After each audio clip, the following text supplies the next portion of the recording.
offered to help at my friend's shop for a day. But what he asked for me to do was something I didn't expect. I've helped him here before, fabrication work and such. This was different. He had Mr. Sam's 55 Chevy in the shop, and it needed some large patches. Over the car's 71-year life, someone had tacked in overlapping pieces of metal and just buried them in body filler.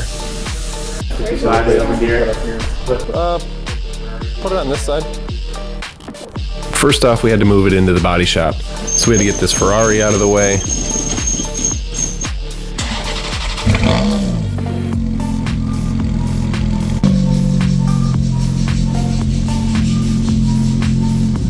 And move a few other things to get it situated. We left this Mustang in front of the door. Too much!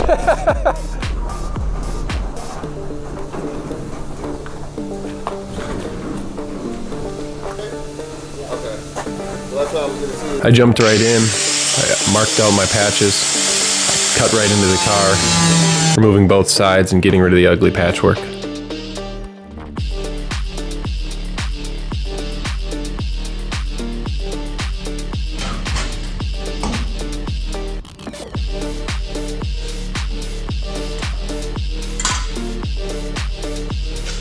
Is that a turd? One side had a large crease in it, so I hammered and dollied it out and got the metal in shape before building a patch.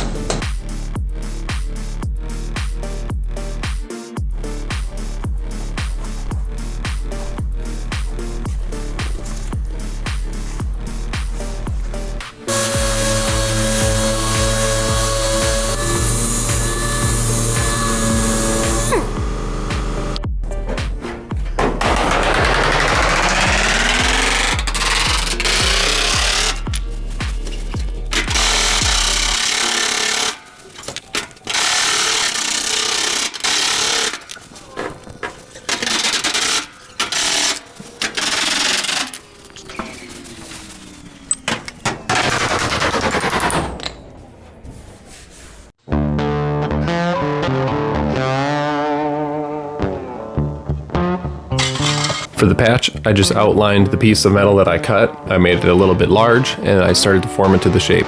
Once I had it close, I slid it inside the car and scribed the edge to sand it to the exact fit. And then once fit up, I began to weld it in, welding in small spot welds around the perimeter to keep the heat down and keep things from warping.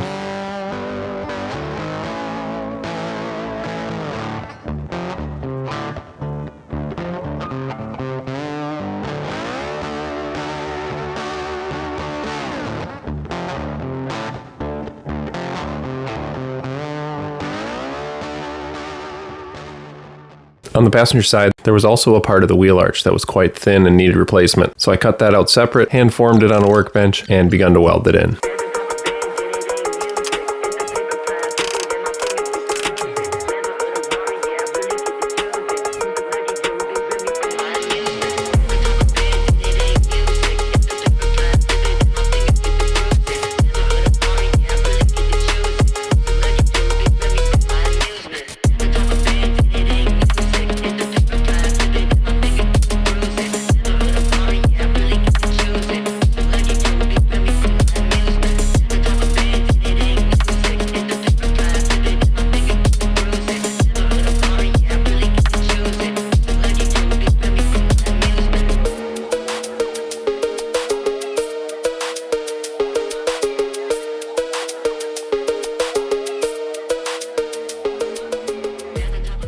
So everybody can see what I'm doing.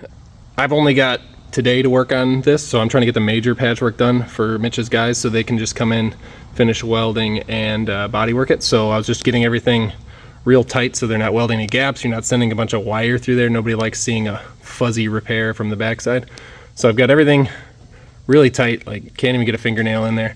And then since this area was two pieces, I wanted to do it myself before they got to it. And so nobody else had to finish it off. And as you can see, you got a nice lip there. Not too bad. Little finish sanding and be set. Everything's tight on the back, so there's no big welds blowing through the back. Try to do the other side and get that one up at least to this point before I go today. My son was with me for the day, so even he got a little piece of the action. With one side down, jumped over to the other side, did the same process.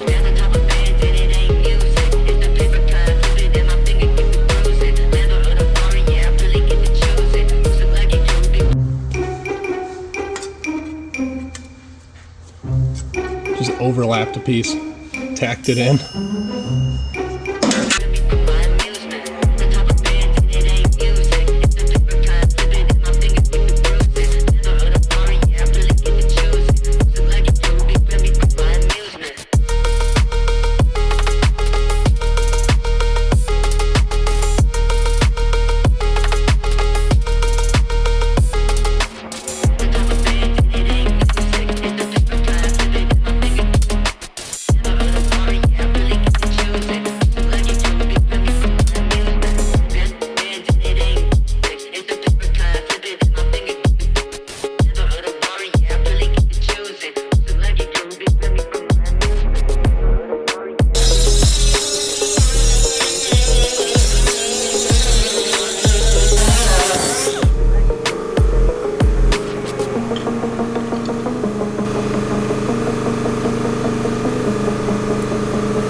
The end of my day. Oh, dirty nose. I'm gonna call it a wrap for my time I have here. So here's what I got done. My main focus was these two big patches here. So as you saw, I hand formed some patchwork for in there, replaced that all, got it welded and metal worked out. I didn't want to leave Mitch's guys a mess. So got that. This is all butt welded and hammered out afterwards, so it's not, you know, it's not a overlap weld. There's not layers of metal here. There's not a big weld sticking out on the inside. Show you the other side.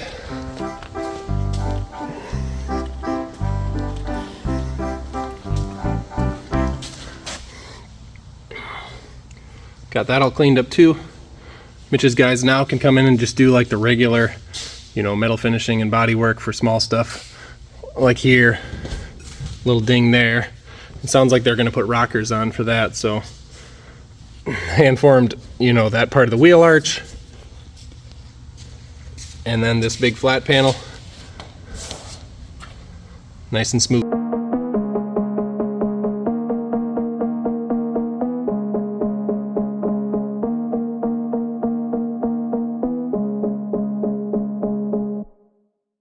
Got Ethan in, special guest, to help us do some metal work. Primer.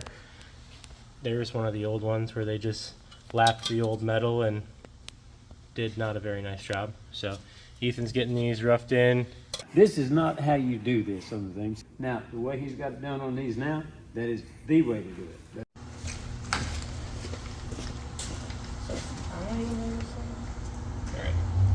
So